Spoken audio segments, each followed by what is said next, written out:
when we're on the scene of a fire, we're so focused on operating at the fire, searching your house, checking the basement, fighting the fire to save your lives, save your properties. What we're not paying attention to is the carcinogens that are in the smoke of the fires that we fight. We're not breathing what we were breathing 30 years ago. We're breathing much different things than we were breathing back then. Then it was mostly wood, and now it's plastics and a lot of other things. The contaminants are much different than it was back then. Furnishings in homes and businesses are playing a huge role in the jump in cancer rates. The #1 way firefighters die is due to cancer. The smoke we're dealing with today is more toxic than anything we've ever experienced.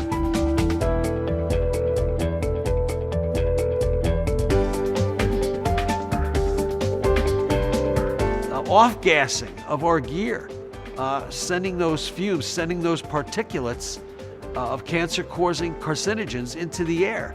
Little did I know I was exposing not only myself, but my family to these carcinogens. Big deal.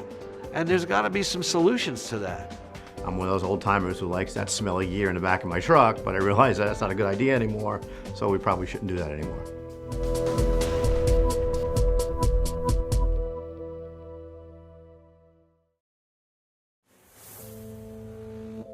After 9/11, when we were there on the pile that night, and weeks later I saw some pictures that we took.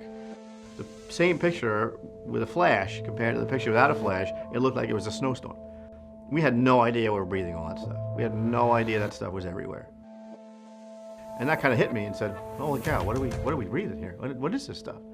I had my gear on the whole time, everybody did, and I'm gonna throw that in the car. Now I'm driving that back a half hour to go home and driving around to go to dinner and putting, possibly my kids someday and my wife, and they're gonna breathe all this stuff. That doesn't really make a whole lot of sense.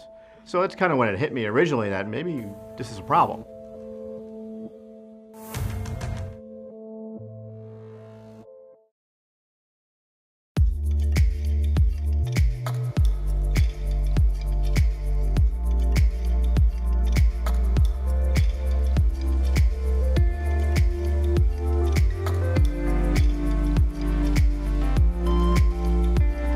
Looking at the cabinets we were building and thinking about how do we do this better, right? We're building these cabinets, they're spending a lot of money to buy these things, but it's really not solving the problem.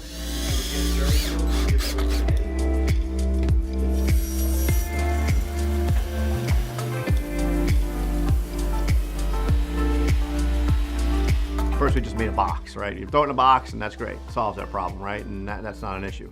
But then you open the door of the box, all that stuff is still sitting there, and you're just pulling it back out, and it's like a big cloud of stuff coming right back at you. So then we decided we came up with an idea for a ventilated box, where we can pull in some fresh air, eject the bad air out of the bottom of the vehicle, keep that ventilating all the time. Also helps dry the gear as well, and keeps those contaminants away from their family, and away from them too, which is important.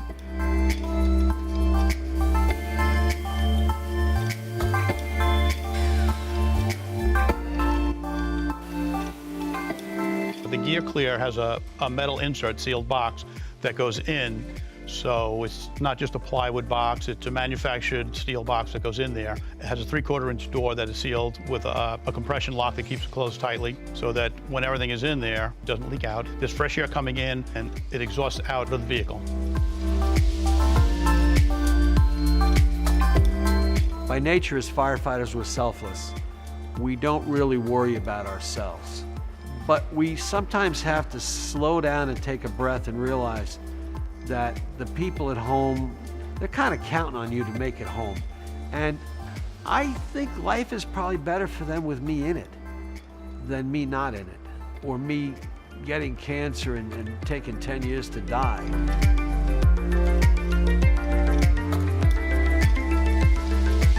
I know I have kids and I wouldn't want to expose them to some of the contaminants that every firefighter brings with them out of a fire.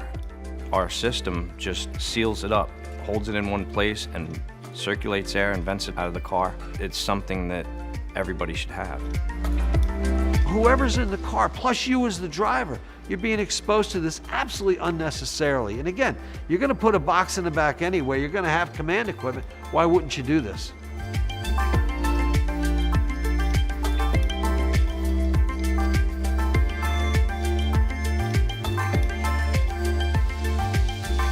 I don't know how you can be an active firefighter of any sort but not have a product like this in the vehicle. I don't know how you can just lay your gear back in the vehicle anymore, knowing what we know today.